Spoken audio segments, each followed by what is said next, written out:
that so I can turn off my camera and drive home and then run the rest of the meeting. So thank you all for being here. Sorry for the delay and starting this morning. We have Cameron Rifkin, I know who's here. He's a policy associate of the National Conference of State Legislatures, and he covers topics related to housing and homelessness, economic mobility, food security, tax credits, child support, and family law. He earned his bachelor's degree in sociology from the University of North Carolina, Chapel Hill, and a master's degree in social work from UNC Charlotte. Cameron has experience working in diverse roles in various nonprofit organizations focused on housing, environmental justice, food insecurity, and juvenile justice system. Before you get going, just want to say that I'm sorry that Majority Leader Rojas is not able to be here this morning. He sends his regrets. He'll be watching the video afterwards. And with that, Cameron, if you can take over, I appreciate it. Thank you much. Yeah, I really appreciate that. Thank you. Thank you everyone for joining. I really appreciate this opportunity. I'm going to go ahead and share my screen. Hopefully there are no technical issues. Please feel free to throw in the chat any questions, any issues you might be dealing with.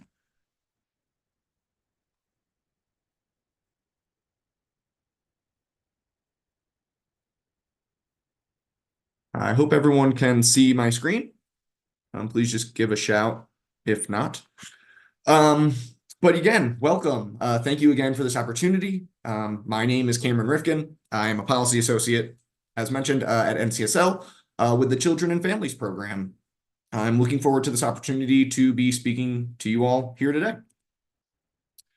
So a bit about NCSL for those who may be unfamiliar. NCSL is the only organization serving over 7,000 state legislators and over 25,000 state legislative staff. Our services include a wide variety of things, such as policy research, providing trusted, nonpartisan policy research and analysis.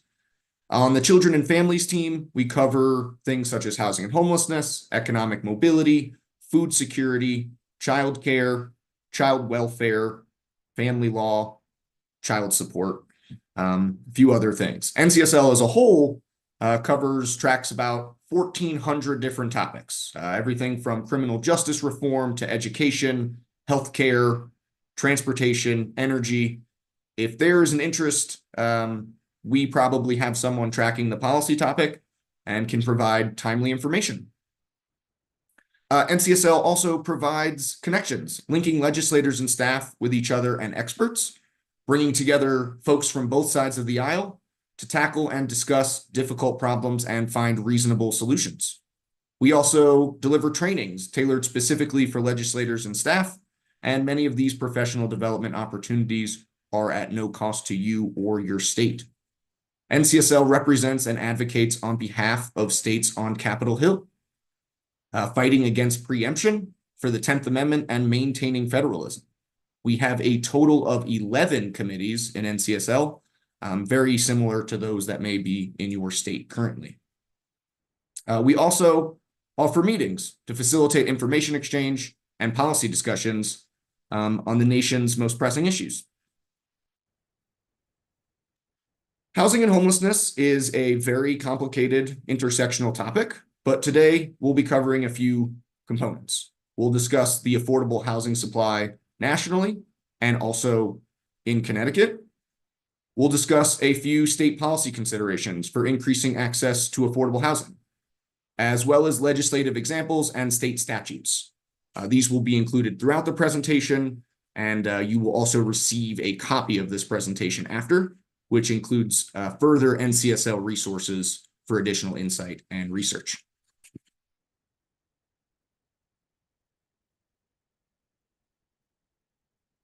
So a bit about the lack of housing nationwide. There is a shortage of over 7 million homes for families living in extremely low-income households. There's also a total of 11 million renters, cost-burdened, spending more than 30% of their household income on rent. I'd like to also point out that this affects a range of income levels. Nationwide, 21% of middle-income households are cost burdened with rent.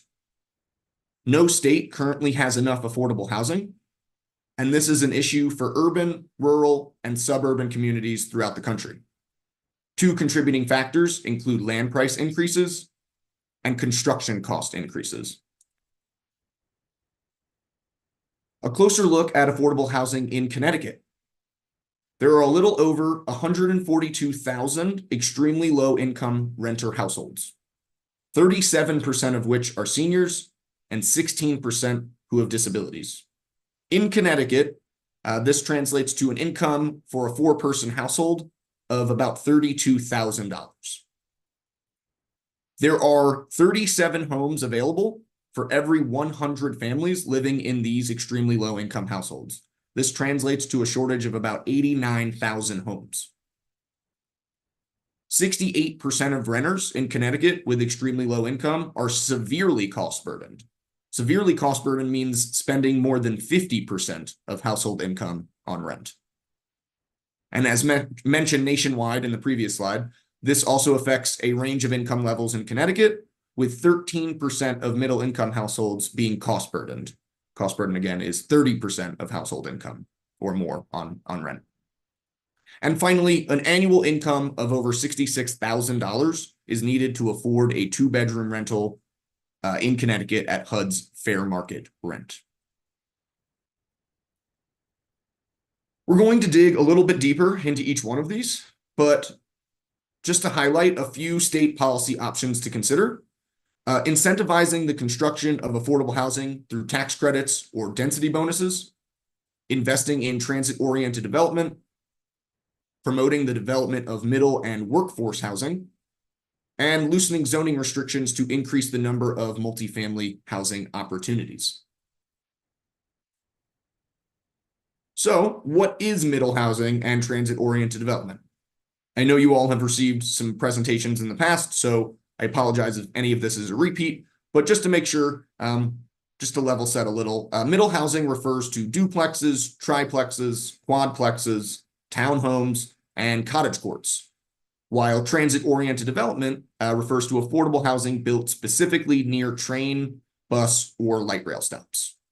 This creates housing options for various income levels and bolsters economic mobility by connecting housing and employment. This makes it easier for individuals to get to work, reduce travel, reduce the need for personal transportation, and improve overall commerce. There is also a high market demand from different generations, particularly for individuals from millennial and baby boomer generations who are interested in communities with high walkability. However, there are zoning issues that can create impediments. Local zoning regulations prohibit the construction of any housing other than single-family detached homes in nearly 75% of land throughout the country. A few examples of transit-oriented development and middle housing legislation. Maryland recently established a special non-lapsing transit-oriented development capital grant and revolving loan.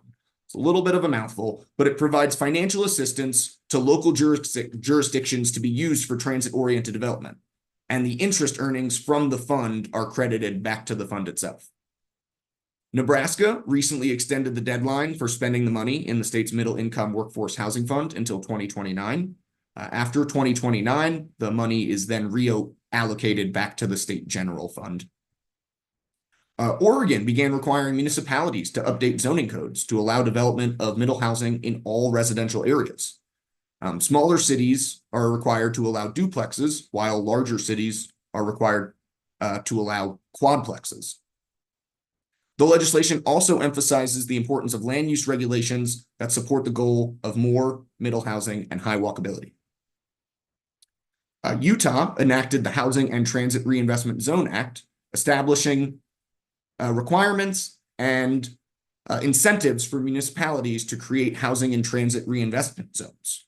Under the law, local governments propose plans to invest property tax up to 80% of future property tax revenue in affordable housing, and if approved, the state will contribute 15% of incremental state sales tax growth associated with the costs for developing affordable housing.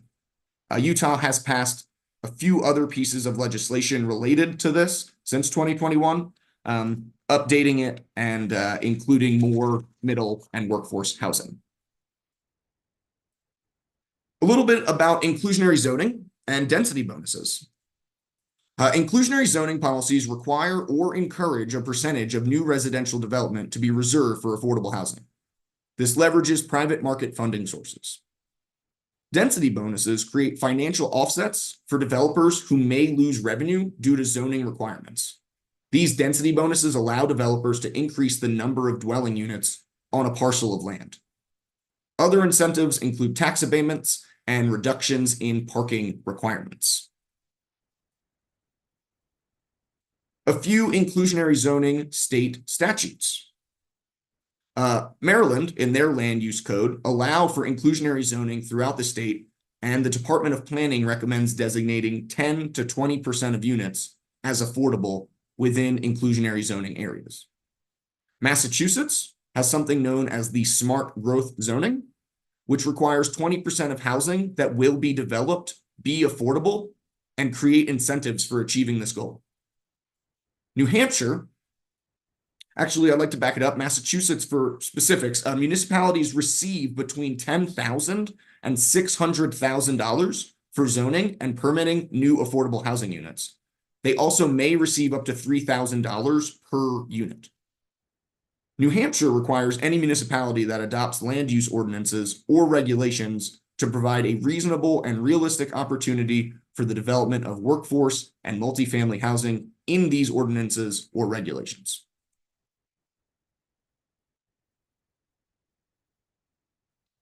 An issue that intersects everything I've sort of been talking about thus far is the idea of state preemption, which refers to a state enacting policies which limit a local government's authorities to pass their own ordinances. This can vary by state and by policy issue. In regards to housing, this is particular for zoning and rent stabilization. We talked a little bit about zoning in regards to middle housing, but it also applies to accessory dwelling units, otherwise known as ADUs, manufactured housing, and other multifamily residences. Rent stabilization policies refer to rent increases, rent caps, and other rent control policies. The two main ideas are home rule versus Dillon's rule. Home rule explicitly grants local governments the power to govern, while a Dillon rule permits local governments to legislate only when a state has expressly allowed. A few examples of state legislation related to zoning and state preemption. California requires a city or county to grant a density bonus if the developer agrees to construct a housing development that will contain low-income units. These percentage requirements can vary depending on the units offered and to the income level households that it's being offered to. So, for example, a certain percentage for low-income households, very low-income households, or extremely low-income households. Colorado prohibits growth caps and preempts local governments from limiting the number of residential developments and permits approved each year. Municipalities also cannot regulate land use or residential zoning. However, local governments can enact affordability requirements. Florida authorizes an inclusionary housing ordinance to require a developer to provide affordable housing or allow the developer to contribute to a housing fund as an alternative. Counties or municipalities are also required to provide certain financial offsets for the developer's costs due to the affordable housing.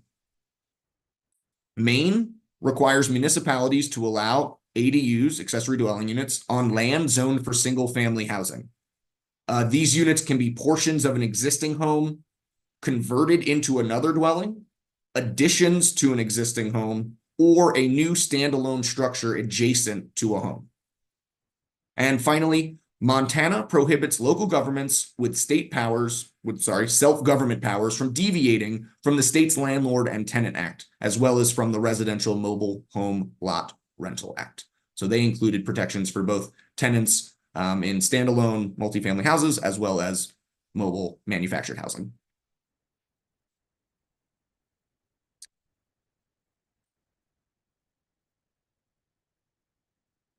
And as mentioned, I know this is a short meeting, so NCSL has a wide variety of resources. Housing is a very complex topic. We have a housing and homelessness database that tracks this year, I think, approximately 2,700 bills across all 50 states and the territories related to housing, related to the topics we discussed today, as well as a variety of other issues. We also have the economic mobility database, which intersects with housing, workforce development, and a few other topics that may be of interest. We recently published a middle housing policy snapshot. A policy snapshot provides sort of 5 quick facts and 5 opportunities for legislators. It provides legislative examples related to middle housing and zoning. We are very, very close to publishing a manufactured housing policy snapshot that should be available in the near future. We'll be sure you all get a copy of that as well. We have a state legislator news article entitled The Affordable Housing Blues that delves a little bit into this topic of affordable housing and affordable housing supply. We have a couple toolkit pages. Our family-friendly courts toolkit discusses evictions and eviction protections for families, while our youth and young adult homelessness toolkit discusses a variety of topics related to youth and young adult homelessness. It provides an overview and intersects with education and the foster care system and juvenile justice. And NCSL offers a variety of newsletters to subscribe to. Children and Families does have one. I highly recommend subscribing if you are interested in housing and homelessness topics. We provide NCSL resources as well as external research and data. With that, I just want to say thank you again. I really appreciate this opportunity to speak with you all. If you have any questions, housing and homelessness or otherwise, please feel free to reach out. I would be happy to assist or connect you with the right person at NCSL. But again, just thank you. And with that, I think we might move into Q&A. So if you have any questions, please feel free to throw them in the chat, unmute, whatever works best for you all. I'm here to answer any other questions or follow-ups you may have. So thank you again. Okay. Thank you, Cameron. Hopefully, here I am. Thank you for that great presentation. Really appreciate it. And let me just put in my own plug for NCSL to my colleagues in the legislature. I've been involved in NCSL as a member of the foundation board and also on the executive committee. And I would say that any legislator who is not involved in NCSL, you should be. You meet a lot of folks. There's a lot of resources, as we heard today from Cameron, and really does make a huge difference. And they do it in a nonpartisan way. And on top of that, you get to meet folks from all across the country who talk about these issues all the time. So just my own plug for that. And you can see in the quality of the presentation today why being involved in NCSL is a good thing. So, and thank you, Cameron. Couple questions I had, then certainly open it up to folks, is some of the laws that you're talking about, how recent are they? Are these recent laws for housing? I imagine some are probably maybe a little older, but are you seeing more laws that are being proposed and passed over the last 5 years than maybe say been done in the previous 5 years? Yeah, that's a great question. I appreciate that. Most of the ones I cited in this particular presentation, I would say come from, I think Florida might have been the oldest one. It was 2019, but the rest should be, several are from 2023, are from this year. And just to reiterate, all of the examples I provided today are enacted. So there are a plethora of other examples that might be currently pending or even introduced and did not pass the state legislature. So the database that we have, the housing and homelessness database, that 2,700 or so, I think we've seen about a 90% increase of introduced legislation just over the last year. So since 2022. So that database goes back as far as 2019. And I would say that the pandemic seemed to spark a lot more interest for policymakers in terms of housing and homelessness issues. We saw sort of the eviction moratoria and rental assistance, things of that nature sort of kick it off. And then I think when those were pulled back, there was still a need for housing and housing assistance. And so policymakers have explored really a wide variety of potential strategies. Something we like to note is that there's no real one size fits all. There's no magic answer. Communities, tend to be facing housing supply issues, but the needs of their folks are, different depending on rural, suburban, urban, big state, little state. So we really encourage folks to see what might work best for them and get to know kind of this data a little bit more. And but yes, we've seen definitely a trend of interest towards housing and homelessness over the last few years. Right, I appreciate that. And is there a difference in policy approaches if, say, you're in a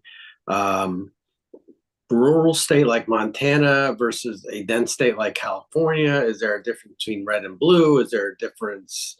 I don't know. Is it kind of, because it seems like Florida and New Jersey in some ways, or Florida and Massachusetts, or Florida and California even have similar approaches in a way, so that there's not that kind of red state, blue state line that you sometimes see in other policies.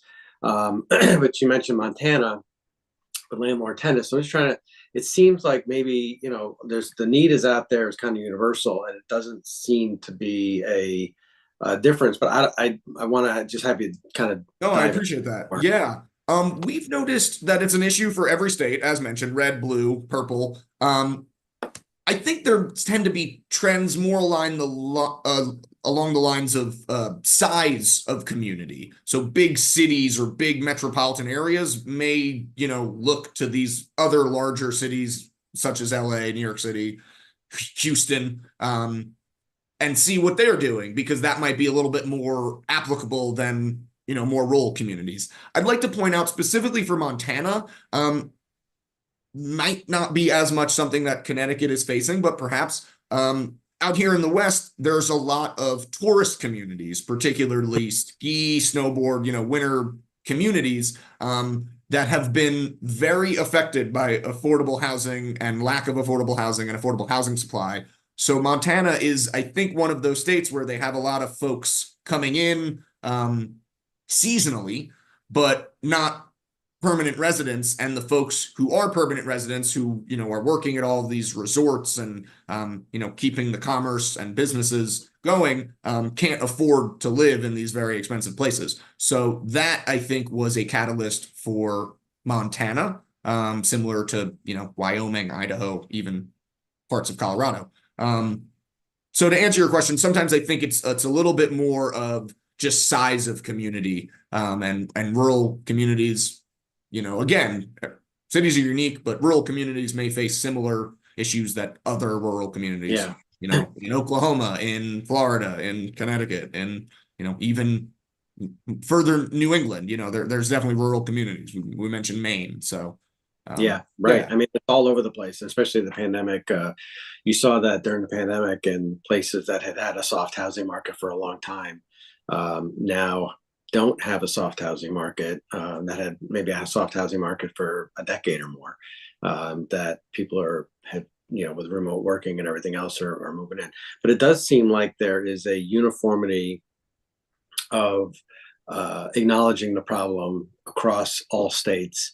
And there doesn't seem to be an ideological line necessarily between the different states, which is kind of interesting to me, and how we try to approach next steps for Connecticut. You also mentioned, and I didn't catch the sentence that you said, but you said something about 75% of land. And then I don't know if you said it's not absolutely. Yeah, I will. There are citations in the presentation. According to some research, around 75% of land throughout the country is only zoned to allow for single family detached homes. So attempting to build more dense multifamily properties, it isn't even an opportunity in many places. So we've definitely seen reform sort of target those limitations. And just to sort of circle back and touch on what you mentioned, I don't track all 1,400 issues that NCSL covers, obviously, but from my experience with this particular research, housing and homelessness does seem to be very much a more bipartisan issue than some other issues. Less polarizing. Folks understand that their communities are in need, and we have seen increased bipartisanship. We anticipate that. I anticipate that continuing. So yes, just to touch on that in terms of getting other people to the discussion and getting stuff done. We've definitely seen more energy around that. Right. Well, I'll tell you the groundbreaking we did today for 69 units, which is lower income and more, and I think it was 30% of AMI and 80% of AMI. The first iteration of that did not get approved probably 10 years ago. The second time they went for approval, different mayor, different administration, locally, it got approved without a peep. And some of that I would imagine might be the fact that there's more of an acknowledgement now of the need for more housing, and the fact that 69 units sounds great, but we could probably rent out, they'll rent out in about a heartbeat. We could probably have about 10 more of these proposed housing developments and still not fill the need, obviously. So, that's how we look at it. That's how I look at it anyway. But anyway, so I'll open it up to any questions. I see Senator Fazio on. I'm not sure if he has any questions, or Representative some of our other folks here as well. Senator Fazio, do you have any questions at all? And I'm sorry. And then Lonnie, if you have any questions as well. First of all, Cameron, thanks for the presentation. It was very interesting. Along the lines of what Senator Duff was talking about, we've recently seen 100 units affordable housing opened up in Canaan Parish, and maybe a couple hundred units renovated in Greenwich, in Chickahominy or Armstrong Court, and with widespread support across the board in both towns. So I definitely agree that there is a broad desire to kind of advance these projects. So, how we end up doing it is certainly an open question. And you present, I think that the approach that Senator Duff and Representative Rojas and others on this task force have advanced, that we look at a menu and you're kind of helping us populate that menu is appreciated and useful, and then kind of going through what's where we can build support, what's most useful is positive. I wanted to ask a couple questions. One, is there a sense where what types of municipalities or communities where you see the most growth in the housing stock when you do some of these reforms? Is it the towns? Is it kind of suburbs? Is it small cities? Is it large cities? On a percentage basis, where are you getting the most bang for your buck across the country in where certain reforms are actually leading to growth in the housing stock? I know that's a complicated and loaded question, but I wanted to see if there is some sense of it. It's a great question. I'd be happy to dig in a little bit deeper to the data. I'm not sure I have what you're looking for right in front of me, but we've zoning reforms have seen success in terms of building more properties in a variety of places. Houston is a great example in terms of reddish communities versus bluish communities, purplish. So I'd be happy to dig a little bit deeper into that. You also mentioned, I'm sorry, there was a few prongs to that. Where you've been seeing, can you repeat just a little bit of that? Sorry. Yeah, what types of community, when we do some of these reforms, what types of communities do you see the most growth in the housing stock? Is it small towns? Is it suburbs? Is it small cities? Is it large cities? I mean, one of the great examples of where actually zoning and local regulations limit growth of cities is San Francisco.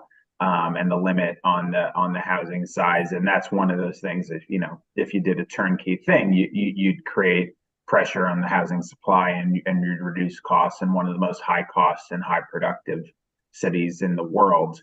So that's that that's an example of where in a large city you could see reforms yield growth. But there's other places like there's towns in Connecticut that have no zoning that don't see housing growth because there's not the demand there. So I'm trying to get a sense of where you Yeah, see the yeah, I benefit. appreciate that. Let me definitely dig a little bit deeper into the data because we've seen it kind of in varying pockets, I guess you can say, across the country. And kind of what we talked about. Yeah, it's a little tough to sort of translate a potential policy that San Francisco uses in Yeah. maybe more inland in California, in these rural communities.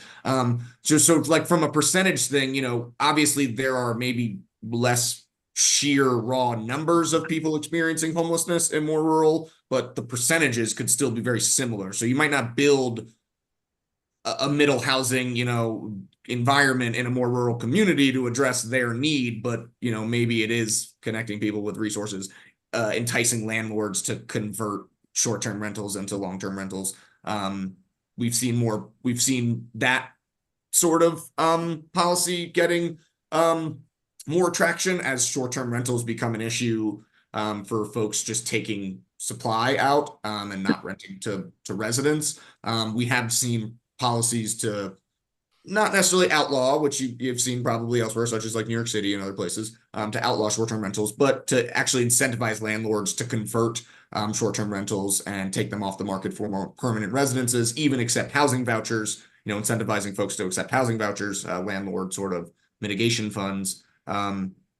So yeah, I'm sorry, I know we got a little off, but yes, I'll happily, I'll jot this down. We can connect afterwards, and dig a little bit deeper into the data, and see what we can Great. find.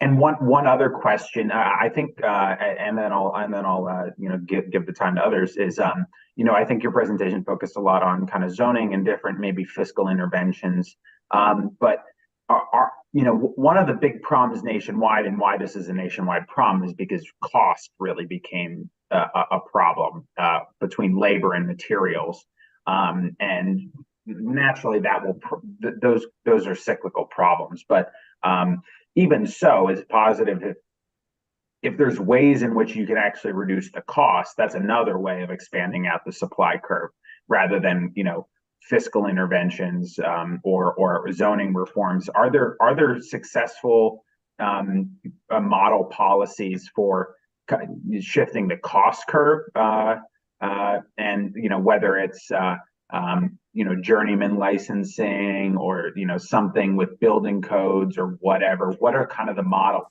policies on costs that you've seen successful in the country?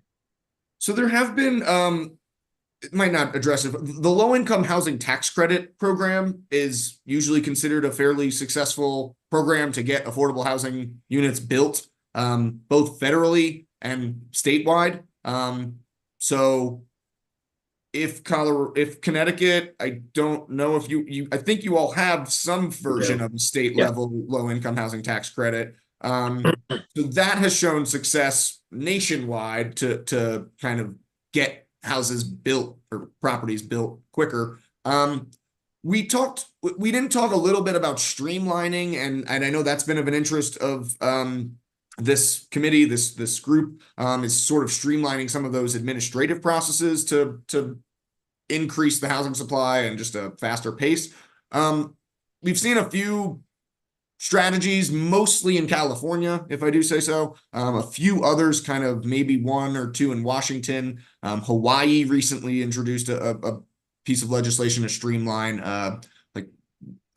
water access in affordable housing units. So that's an avenue that can be explored in order to increase the supply of housing, which we've seen supported by data. Just more houses does bring down the cost total, tends to bring down the cost of housing overall. But as you mentioned, land cost prices and construction costs have increased quite a bit over the last few years. There was obviously supply chain issues, I believe, due to the pandemic that perhaps never resolved themselves.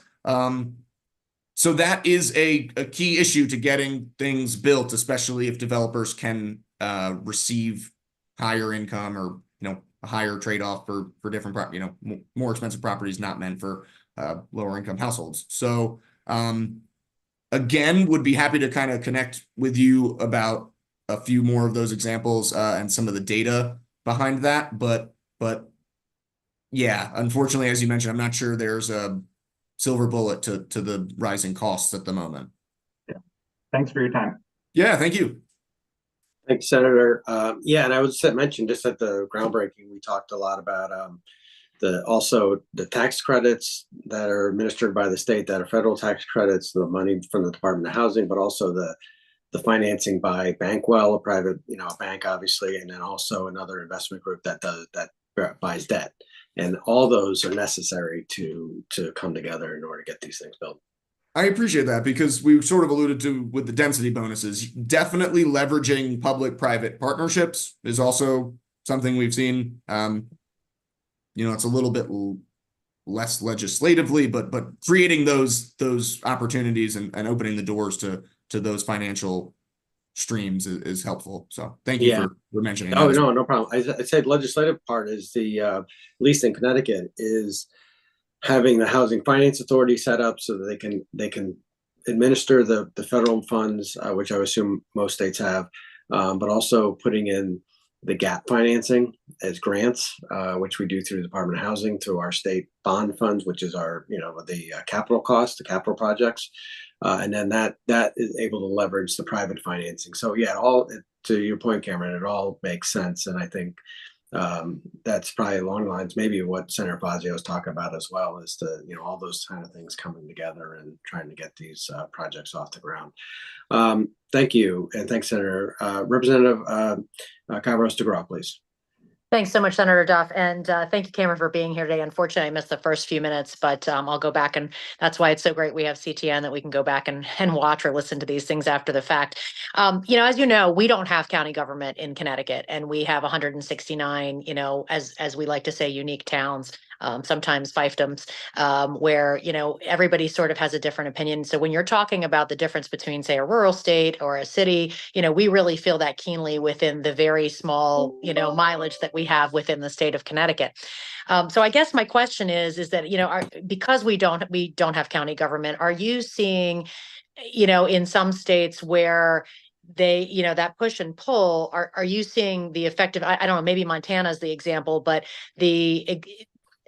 an example of where they're giving people enough options, like say a menu of options where it's like you have to build something, but you can pick from within these sort of suggestions, and maybe there's some sort of state-backed incentive to that. Is that something that's out there that is working?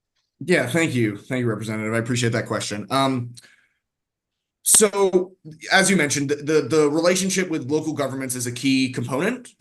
Many states are home rule, which grant local governments, the ability to self-govern for the most part.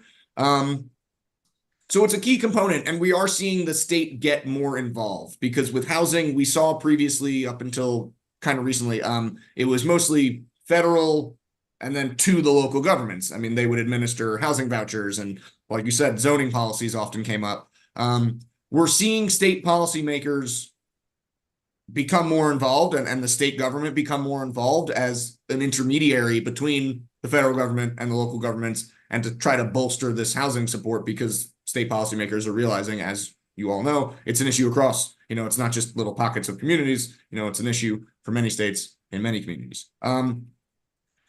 We talked about a little bit about Montana, but also Utah. I don't know if you had caught that part of it, but we were talking a little bit about transit-oriented development, and Utah has a program it's a very long name, the Housing and Reinvestment Zone Act. It's one of those things. But what they do is they, under the law, local governments propose plans to invest up to 80% of property taxes in affordable housing. If that plan is approved by the state government will then match up to 15% of state incremental sales tax to help offset some of the costs. So we've definitely seen state governments incentivizing local governments to build. The one in Massachusetts, particularly, their smart growth zoning offers financial incentives. I think the data is $10,000 to $600,000 to offset costs for developers. And then they even get financial incentives for each affordable housing unit that's built. So I think they get an additional $3,000 for each unit built. So that's a few different examples. I know Massachusetts might be, more geographically and more relevant than Utah, but matching taxes is something that we've seen across states. So does that answer a little bit of your question? No, that does help. And I'm certainly looking forward to getting the materials afterwards. And I would Sure. just say that, the situation we find ourselves in is we have a lot more people who are not interested in housing sometimes that are more vocal. Whereas when you talk to individuals across the state, we have a lot more people who are truly interested in housing, whether it is for their adult disabled child, it could be for, recent college graduates. I talk to a lot of parents and grandparents who are saying that, unless they help out their recent college graduate, and I say recent, could be 5, even almost up to 10 years in purchasing or trying to get into even a condo. I mean, that there's definitely a lot of folks who have to help out still in order to get them out of their own houses, so to speak. But I think that, we're seeing more and more people realizing the necessity of this. This is not just, affordable housing is housing we can afford, right? So I think that, whether we're talking about workforce housing or, truly affordable housing, this is the conversation. And seeing, when you say, oh, well, Massachusetts is closer than Utah, it might be, but this is obviously continental United States and even beyond, as you mentioned, Hawaii problem that we're seeing in the territories. We're seeing it here. And I was also glad to hear that you mentioned some of the homelessness resources, because in our state alone, in 7 weeks, we saw a tripling of our folks that are living outside unhoused. We've had some deaths in Hartford in the last few weeks of people who are unhoused. So this is a growing issue with being past the eviction moratorium. And, people are saying, well, why now? Why suddenly the bump? It's like, well, there's a perfect storm of the rising cost and the eviction moratoriums being over and the cost of utilities. And so anything we can be doing, like having these conversations to work towards that affordable housing. I personally am for a menu, but you have to choose something on the menu. You've got to get through that. So thank you so much for your time. And again, looking forward to the materials after. Absolutely. I appreciate that. And just to really quickly touch base on that, like you mentioned, different cities and states are dealing with it in a variety of ways. They may have particular populations, veterans, families, youth exiting foster care. But you did mention something that is becoming more of an issue across the country is aging populations, and aging populations living on fixed incomes is creating a sort of another layer to this housing concern.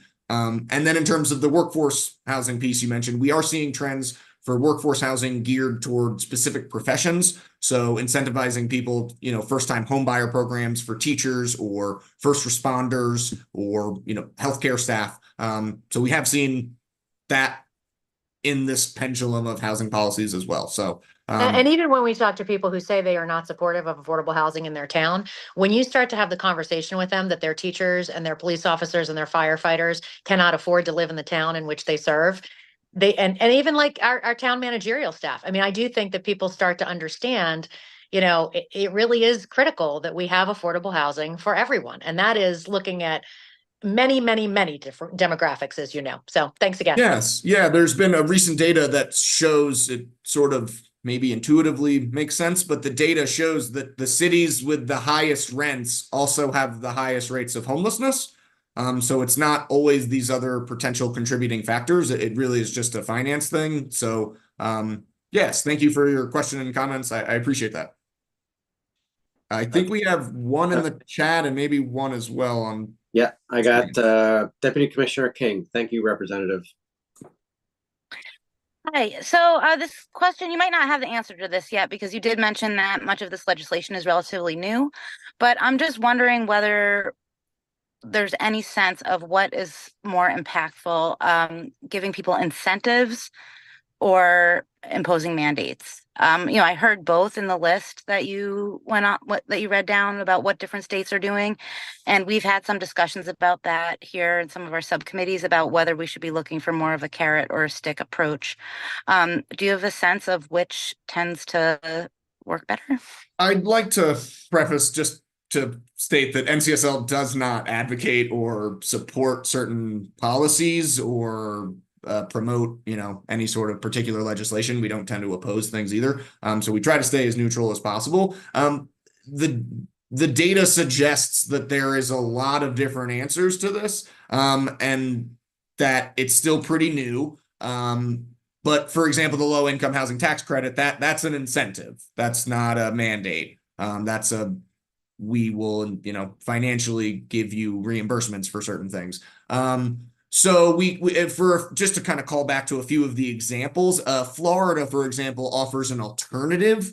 So that, you can include, they allow municipalities to create these requirements, but within the requirement, you also have to give the developer an alternative to just pay a financial payment to a housing fund. So it's really, I would say, a mix, and kind of reiterated before, there doesn't seem to be one panacea, one solve all, one magic answer here.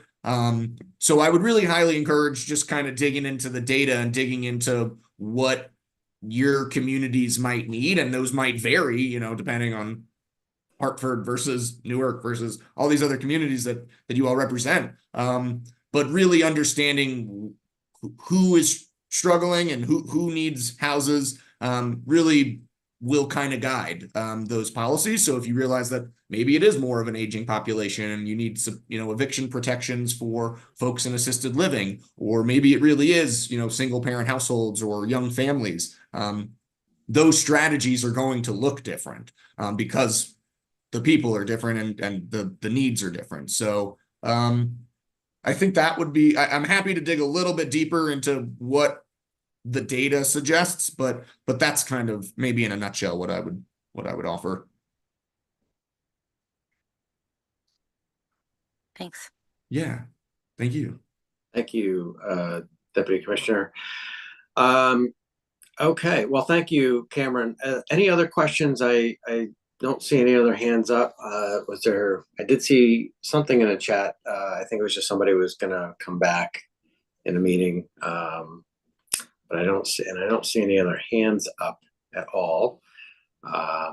Cameron, on some of the questions you receive from some of the folks, if you have to dig in, if you do provide answers, would you present those to the roundtable, and then we can disseminate those to everybody as well? Yes. I was going to say, if there's any way to communicate, maybe who's on, maybe get a list of who's on this call, and you all obviously have my contact information, so please feel free to follow back up. But I think I spoke with Ken to sort of arrange this call, so I'm happy to send it to Ken, and then he can disseminate, or whatever really works best for you all. But you'll definitely get a copy of this presentation. That'll have links to all of our other resources, and most of the ones should have, internal hyperlinks for, data presentation purposes and all that good stuff. It might be, whatever works best for you all to get the information, we definitely want to get it in your hands. Okay, great. Might be easier to get it to Ken, and then he can disseminate it through our clerk. Sure, and if there's any follow-up or anything, please feel free to reach out directly or whatever works best. Right, I was gonna say people are certainly welcome to contact you directly. Yes, please. Yeah. Rudy, First Selectman Marconi, do you have any questions at all? I wasn't sure you just popped back up on screen, so I wasn't sure. I had to step away for a few minutes. My apologies. I had just put one directly into camera and had to do with, in any of the states that you've researched, are there state programs for infrastructure? Absolutely.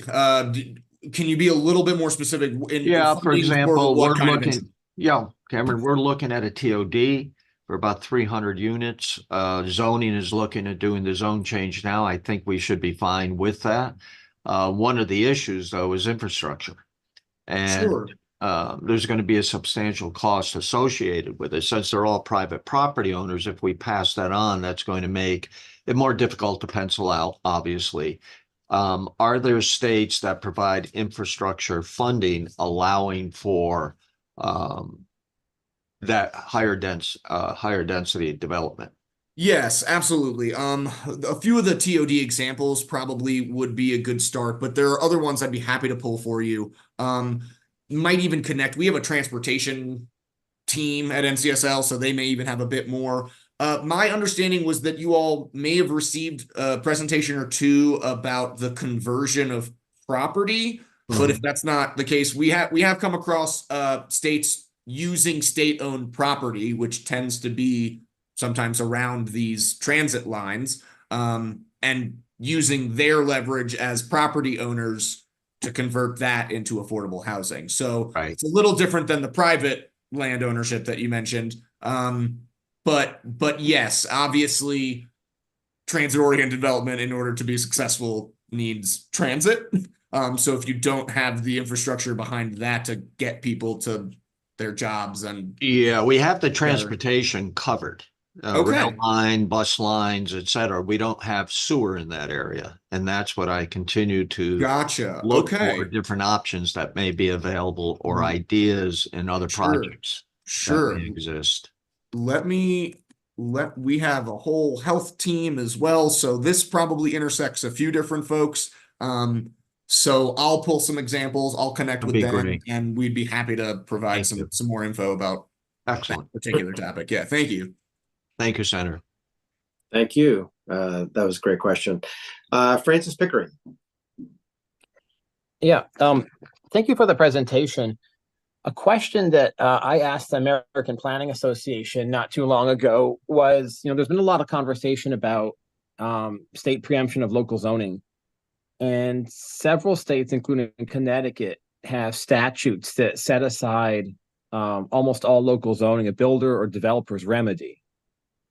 And I was wondering if there's been any, is there a consensus around whether those statutes work? Because I didn't see any new builder's remedies proposed in the slides you showed, and how, action at in state legislatures is working around this. Are they looking at, repealing builder's remedies, enhancing them? Is it the go or no-go area?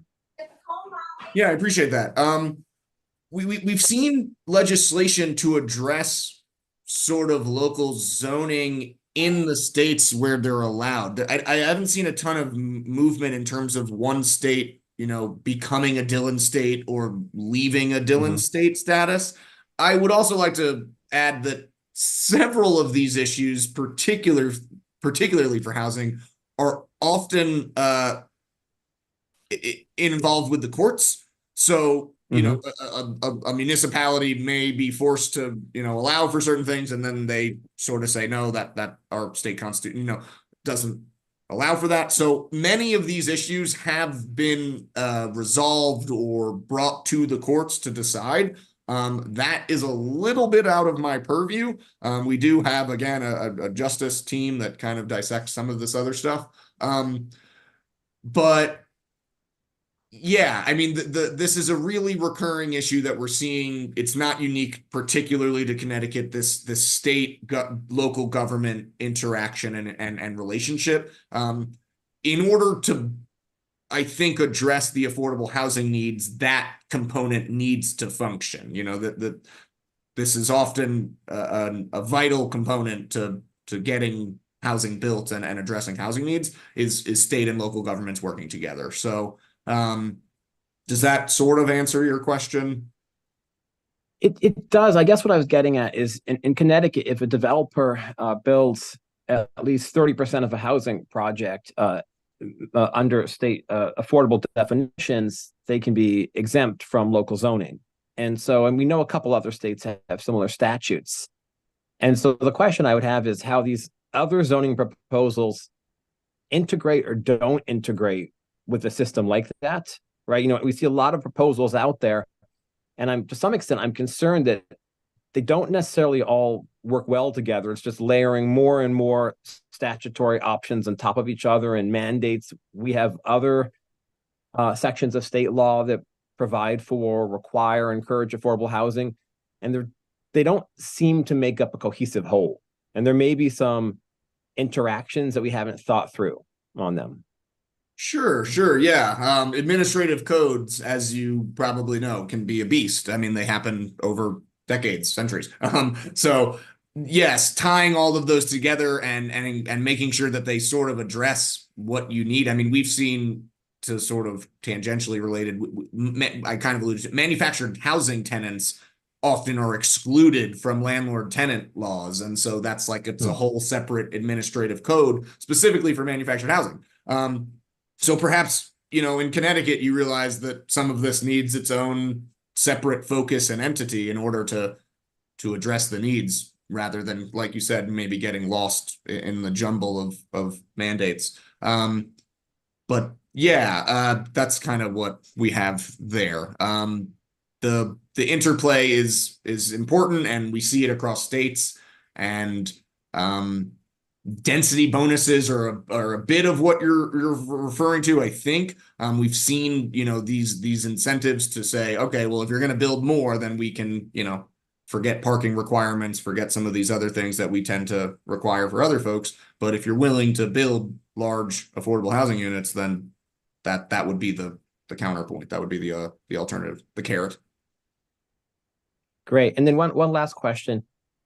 So we know that there are some cost drivers that are national or international, such as the cost of financing, the cost of labor and materials, but every jurisdiction, some costs are more pronounced than others. So in Connecticut, we are outliers in how high our property taxes, how high our energy costs are, and how high our labor costs are. So are there any specific solutions that states have been using? And all of these play very directly into the cost of building and owning or renting a home. Have you seen states work on property taxes, energy costs, and labor costs?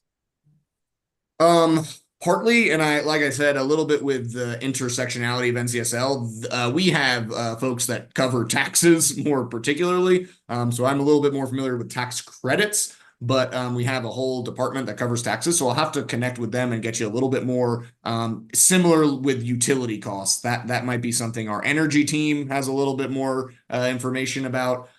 We've seen weatherization programs. We've seen incentives to offer to homeowners, but folks that are paying high utility costs and high property taxes that might cause displacement, and alternatives, financial incentives to bring down those costs.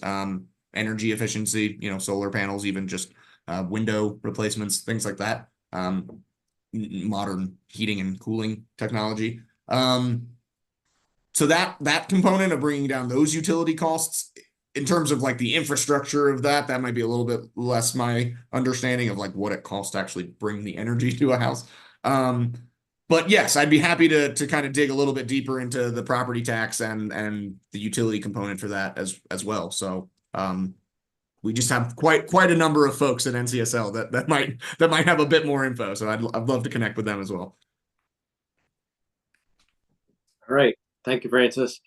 Any other questions at all before we let Cameron go back and do all the work we gave him?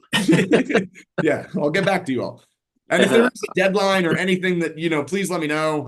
We'll get this kicking around. And but if anyone has urgent questions, urgent needs, or anything like that, please feel free to reach out directly. And we almost certainly have a recent report we can pull from and give you at least some beginning information. All right. Is MD on? And Senator Rahman? Yes, Bob, how are you? Good. Do you have a question? I don't have any question at this moment, but a great presentation, Cameron. Thank you. Thank you for all the information. This is really helpful. I'm looking forward to have those information after the meeting. But don't have the question, but I want to add this. I know the nationwide, housing shortage, everyone working, including our leaders and statewide and nationwide. But the reason that the rent really sky high right now, and that's pushing a lot of basically homeless because people can afford $2,000 rent, like $3,000, something like that, because housing shortage. All areas, affordable housing, basically trends-oriented workforce, all those housing shortage. So there is any thought right now, because winter coming, anything state can do to helping the folks rent unaffordable right now? Is it helping those people? Are there any states offering like rental assistance? Yeah, is there anything they can do, the federal government or state, because homelessness really is rising now. Absolutely, yeah. It's one of the resources in the end of the presentation. There is a toolkit page about family-friendly courts, and a big trend we are seeing are right to counsel programs. So people facing eviction are guaranteed the right to have an attorney represent them in the eviction proceedings, because I don't have the exact data point, but I think it's upwards of 90% of landlords have attorneys representing them, which tends to lead to sort of this power imbalance and results in higher eviction. And so with the right to counsel programs, they usually create landlord mitigation funds. So they offer, some sort of compensation to the landlord. Okay, they are in debt this much. They can give this amount now. Would you let them stay for 6 months while they pay you the rest? Or even the state can offer all, financial incentives. So in terms of those preventing evictions, that we've seen a lot of states take that route in terms of homelessness populations. Another program that has been more on local levels, not quite statewide. We had one here in Denver, Colorado. It was called the Social Impact Bond Program. And what they did was identify individuals experiencing homelessness who were frequent visitors of emergency room or emergency healthcare providers, as well as jails, like overnight jails. They identified people, they gave them housing in a housing first model, and they saw tremendous success. They're not the only program that's done it nationwide, but they have had tremendous success in reducing homelessness, reducing emergency healthcare visits, reducing jail times. So it saved the city quite a bit of money. I think Denver just got another federal grant to continue their work in that. And we've seen that model replicated in other places as well. So that's kind of the two-pronged approach that we've seen a lot of, is the eviction protections to prevent homelessness, and then to identify the folks that are most in need of housing, experiencing homelessness, and connecting them with housing. So the data does show that housing first tends to be successful. Thank you, Senator. Thank you. No, yeah. Thank you. That's really helpful. Thanks. Absolutely. Thank you. All right. Thank you. Thanks, Senator. And we have two committees that primarily work on this issue. Senator Rahman and Representative Kairos DeGraw chair the we have joint committees in Connecticut, as you probably know, Planning Development Committee, and then we have the Housing Committee as well. And so we have two committees kind of working on this issue simultaneously. One specifically on housing, obviously, and the other Planning Development is on work with municipalities and impacts to them from a state perspective. So, all right, well, great. I appreciate your time, Cameron. Thank you. I'll just put another, and they're all doing good work, obviously. I appreciate your time, and just another plug for NCSL. If you're a staff member or a legislator, please get involved in NCSL. As you can tell, there's a lot of great information, a lot of good programming, whether it's on this issue or any issue that you're interested in, join a committee and be a part of the process, because you do learn a lot from meeting folks across the country and you get a lot of good ideas. So I think with that, we will announce our next meetings coming up. We'll have a meeting or two in January, and I wish everybody a good, happy, and healthy holiday season and a happy new year. We'll see everybody on the other side. And again, thank you for being a part of this and for all your time. Have a great day, everyone.